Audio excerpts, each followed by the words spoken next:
जय श्री गणेशाय नमः. अविघ्नमस्तु. आई कुलस्वामिनी माते की जय. जय श्री गुरुदत्त श्री स्वामी समर्थ महाराज की जय. निशंक होई रे मना, निर्भय होई रे मना. प्रचंड स्वामी बळ पाठीशी, नित्य आहे रे मना. नित्य आहे रे मना. श्री स्वामी समर्थ महाराज. आजपासून श्रीपाद श्री वल्लभ चरित्रामृत याचे आपण पारायण सुरू करत आहोत. त्याचे मूळ ग्रंथरचयिता आहेत श्री शंकर भट. श्रीपाद श्री वल्लभांचे त्या काळातले ते समकालीन. शंकर भट लिखित तेलुगू प्रत उपलब्ध करून दिलं ती श्री मल्लादी गोविंद दीक्षितुल्लू भीमावरम यांनी, आणि त्याचे मराठी अनुवाद केला आहे श्री हरिभाऊ जोशी निटूरकर, म्हणजे भाऊ महाराज. हे हैदराबादचे आहेत. आणि आता सादर करत आहेत सोनलताई. श्री स्वामी समर्थ. नमस्कार. श्री स्वामी समर्थ. जय जय स्वामी समर्थ. अवधूत चिंतन श्री गुरुदेव दत्त. श्रीपाद श्री वल्लभ चरित्रामृत. अध्याय 35. श्रीपाद राजम शरणम प्रपद्ये. उग्र तारादेवीचे विवरण. तारादेवीच्या उपासकांच्या दुष्कर्मावर श्रीपादांची शिक्षा आणि कटाक्ष. शरभेश्वर शास्त्रींची परवानगी घेऊन आम्ही पुढच्या प्रवासास सुरुवात केली. श्रीपाद श्री वल्लभांचे नामस्मरण करीतच आम्ही मार्ग आक्रमित होतो. थोड्या दूरवर गेल्यानंतर आम्हाला एक आश्रम दिसला. त्या आश्रमात एक सिद्ध महर्षी राहत होते. ते महर्षी पूर्णतः वैराग्यवंत असून त्यांनी कोपीन धारण केले होते. 2 शिष्य आश्रमद्वारात उभे होते. आम्हाला पाहताच त्यांनी आपण शंकर भट आणि धर्मगुप्तच आहात ना, असा प्रश्न केला. हो, आम्हीच आहोत, असे आम्ही सांगितले. त्यांनी आम्हाला आत नेले. तेथे तारादेवीची मूर्ती होती. ते सिद्ध महर्षी तारादेवीचे उपासक होते हे समजले. मध्यान्ह समय झाला होता. पूजा झाल्यानंतर भजनास प्रारंभ झाला आणि भजन संपल्यावर आम्हाला भोजन देण्यात आले. सिद्ध म्हणाले, तुम्ही येणार असल्याची पूर्वसूचना आम्हाला श्रीपादांनी अगोदरच दिली होती. श्री प्रभूंच्या आदेशानेच आपले आदरातिथ्य करण्यात आले. मी तारादेवीचा उपासक आहे. भक्तांना ही माता सदैव मोक्ष प्राप्ती करून तारते, म्हणूनच या मातेला तारादेवी हे नाव पडले आणि तेच व्यवहारात पण आले. हिच्या कृपेने अकस्मात वाक्शक्ती प्रसाद रूपाने मिळते आणि हिचे नील सरस्वती असे नाव पडले. ही माता भयंकर अशा विपत्तीतून भक्ताची रक्षा करते. पूर्वकाली हयग्रीव या नावाचे 3 जण होते. एक विष्णुमूर्तीचा अवतार हयग्रीव, 2 हयग्रीव महर्षी आणि 3 हयग्रीव राक्षस. तारादेवीने हयग्रीव राक्षसाचा वध केल्यामुळे ती नीलविगहर रूपिणी या नावाने प्रसिद्ध झाली. या देवीच्या कृपेने अतिसामान्य मानवसुद्धा बृहस्पतीसारखा विद्वान होतो. भारतवर्षात तारादेवीची उपासना वशिष्ठ महर्षींनी सर्वात प्रथम केली. त्या कारणाने या मातेला वशिष्ठ आराधिता असे नाव पडले. मी तारादेवीचा उपासक आहे, परंतु मला तारामातेचा दर्शन लाभ कधीही झाला नाही. मी मिथिला देशातील महिषी या ग्रामातील उग्र तारासिद्ध पीठाचे दर्शन घेतले. या स्थानात तारा, एकजरा आणि नील सरस्वती अशा त्रिमूर्ती एकाच ठिकाणी आहेत. मध्यभागी उंच मूर्ती आणि आजूबाजूला त्यापेक्षा थोड्या लहान लहान आकाराच्या मूर्ती आहेत. तेथेच वशिष्ठ महर्षींनी तारोपासना करून सिद्धी प्राप्त केल्या होत्या, असे त्या गावातील वयोवृद्ध लोकांनी सांगितले. मी उग्र तारा देवीचे दर्शन घेऊन बाहेर पडताच एका सुंदर आणि आकर्षक बालिकेचे रूप समोर पाहिले. त्या बालिकेच्या पैंजणांचा आवाज कर्णमधुर होता. ती बालिका छम छम करीत चालत असता तिच्या पैंजणांचा आवाज माझ्या हृदयात प्रतिध्वनित होत होता. त्या बालिकेने मला प्रश्न विचारला, बाबा, कोठे कोठे किती फिरशील? माझ्या दर्शनासाठीच या संपूर्ण लोकाची फेरी चालविली आहेस, हे खरे आहे ना? असे ऐकून मी आश्चर्यचकित झालो. मला क्षणभर हीच तारादेवी का असे वाटले, परंतु दुसऱ्याच क्षणी ती कोणी वेगळी मुलगी बोलत आहे असे वाटले. तारादेवी शिवावर प्रत्यलीड मुद्रेने बसलेली कपाल असते.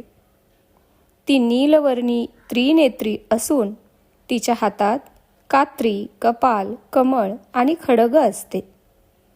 तिने व्याघ्रचर्म धारण केलेले असते आणि मुंडमाळा गळ्यात धारण करणारी ती देवी भोग मोक्ष प्रदान करणारी आहे.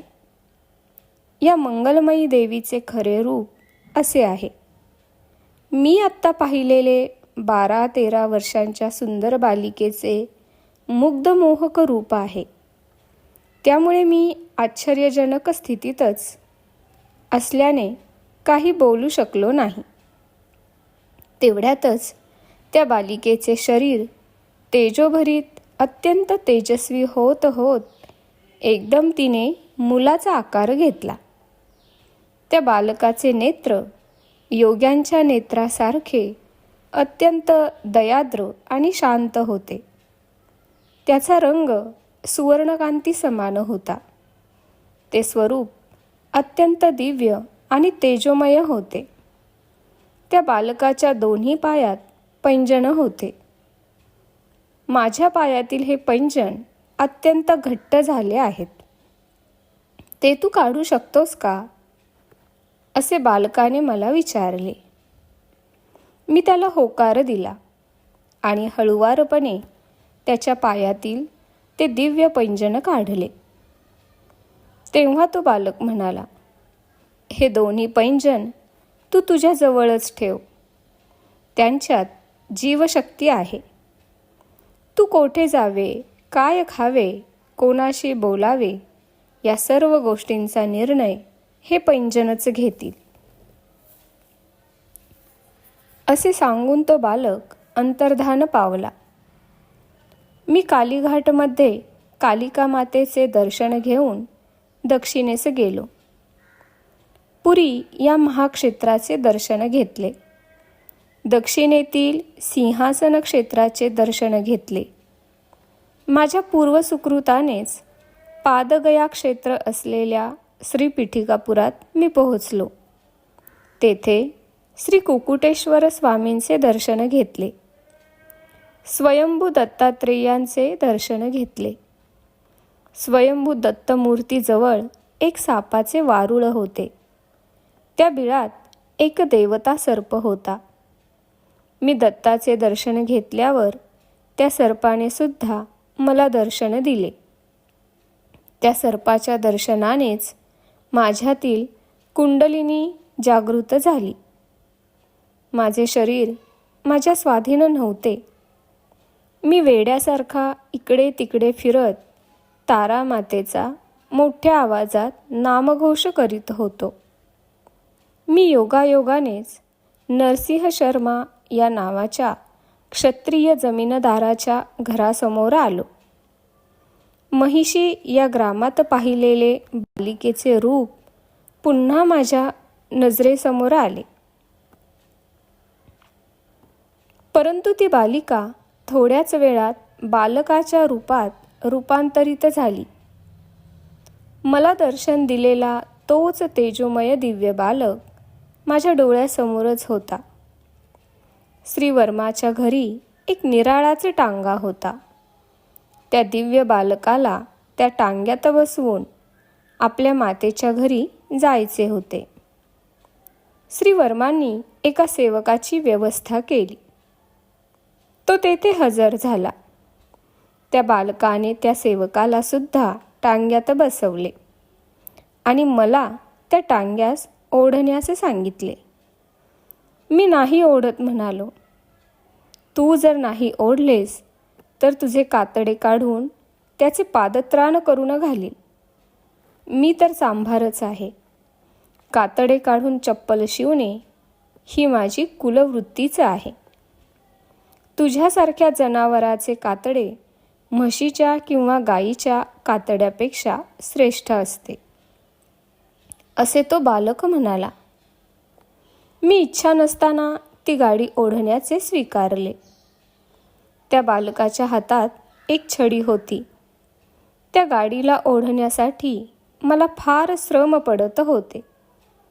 तो दिव्य बालक त्याच्या हातातील छडीने मला सारखे मारित होता.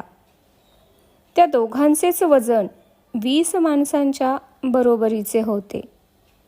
मोठ्या कष्टाने ती गाडी मी ओढत असता दुःखावर मीठ चोळल्याप्रमाणे तो बालक छडीने जोरजोरात मारत होता.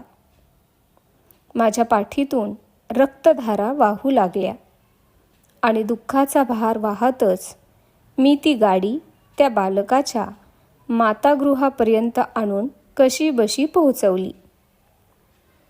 त्या बालकाबरोबर आलेल्या सेवकाला माझी परिस्थिती सहन झाली नाही. परंतु तो बालक त्याच्या विनोदार्थ फार क्रूरतेने वागत होता. ह्या दुरात्म्यावर दयामाया दाखविलीस तर तू पण शिक्षेस पात्र होशील, असे त्या बालकाने सेवकाला बजावून सांगितले. मला कमरेच्या वर काही वस्त्र नव्हते. रक्ताच्या धारा सारख्या वाहत होत्या. त्या बालकाने घरात जाऊन तिखट आणले आणि माझ्या अंगास लावले. माझ्या कमरेला मात्र महिषी ग्रामात मिळालेले पैंजन होते. तेवढ्यातच त्या दिव्य बालकाची पुण्यमूर्ती आजी राजमांबा बाहेर आली. या आजीचे दुसरे नाव पुण्यरूपिणी असे होते. तिचे दर्शन झाल्याबरोबर माझ्या शरीरातील आग शांत झाली. तिचे यजमान बाप्पण्णार्यलू या नावाचे सुप्रसिद्ध सत्य ऋषीश्वर होते. ते म्हणाले, बाबा, तू कोणत्या गावचा आहेस? कोठून आलास? थोडा वेळ विश्रांती घेऊन भोजन करून जावे. त्यांनी हिंदुस्थानी भाषेचा वापर केला. त्या सेवकाने श्रीपादांनी दिलेल्या कठीण वागणुकीचे वर्णन त्यांच्या आजी आजोबांजवळ केले. तेव्हा श्रीपाद म्हणाले, आजी, हा सेवक चक्क खोटे बोलतोय. ह्या माणसाच्या अंगातून रक्तच आले नाही. त्या घामाच्या धारा होत्या. मी त्याला तिखट लावलेच नाही. ती चंदनाची उटी होती. हवे असेल तर त्या सेवकाला पहावयास सांग. त्या सेवकाने पाहिले. श्रीपादांनी सांगितलेच तेच तंतोतंत खरे झाले होते. तेवढ्यात बाप्पण्णार्यलू म्हणाले, श्रीपादा, तू सत्यव्रती आहेस. तिथे रक्ताच्या धारा म्हणालास की रक्ताच्या धारा दिसतील. चंदनाची उटी म्हटलेस की तीच दिसेल. तू जे म्हणशील तेच तेथे दिसते. म्हणजे तू साक्षात उग्रतारा देवीचे रूप आहेस असेच वाटते. उग्रतारा देवीच्या अनुग्रहाने वाकसिद्धी प्राप्त होते असे ऐकले होते, पण साक्षात समोरच पाहिले. उग्रतारादेवीप्रमाणे तू केवळ संकल्प मात्रानेच कोणत्याही वस्तूंचे स्वभावधर्म बदलू शकतोस. तुझा लीला विनोद आता थांबवून या अभाग्यावर करुणा कटाक्ष कर. त्यावेळी श्रीपाद म्हणाले, आजोबा, आपण जास्तच बोललात. मी संकल्प करेन आणि तो संकल्प लगेचच फलीभूत होईल असे म्हणालात. हे कोठपर्यंत खरे आहे का खोटे? निर्णय शास्त्रांच्या सहाय्यानेच घेता येईल. असो, हा आगंतुक एक सद्ब्राह्मण आहे. उग्र तारादेवीचा हा उपासक आहे. हे सगळे ठीकच आहे, पण याने संन्यास दीक्षा आपल्या गुरूंच्या अनुमतीने न घेता त्याला जसे योग्य वाटले त्याप्रमाणेच त्याने संन्यास घेतला. त्याच्या पित्याने अनेक कष्ट सहन करून याचे लालन पालन करून यास मोठे केले. याच्या मातेला गर्भावस्थेत फार कष्ट सहन करावे लागले. हा जन्मला तेव्हा त्याच्या मातेच्या अंगातून बरेच रक्त गेले. रक्ताळलेल्या घावावर मिरचीची पूड लावल्यास ते दुःख कसे असते, तसे दुःख त्या मातेने तेव्हा सहन केले होते. ते दोघेही आता या जगात नाहीत आणि पूर्व सुकृताने त्यांचा जन्म पीठिकापुरात झाला आहे. काशीत वास केल्याचे फळ. नरसिंहवर्मांच्या घरात असलेला सेवक दुसरा कोणी नसून या आगंतुकाचा पूर्वजन्मीचा पिताचा आहे. त्याची पत्नी यांची पूर्वजन्मीची माता आहे. मृत्यू पावलेल्या मोठ्या लोकांना पिंडप्रदान योग्य विधीने न करणे हे एक पापच आहे. या आगंतुकाने संन्यास घेतला असल्याने माता पित्यांचे पिंडप्रदान केले नाही. याचे पापकर्म आणि याचे पुण्यकर्मानेच याला येथे म्हणजे पादगया क्षेत्री श्री पीठिकापुरात ओढून आणले. याने थोड्या दुःखानेच याच्या पापकर्माचे फळ अनुभवले. याच्या संपूर्ण दुर्योगांचा परिहार झाला.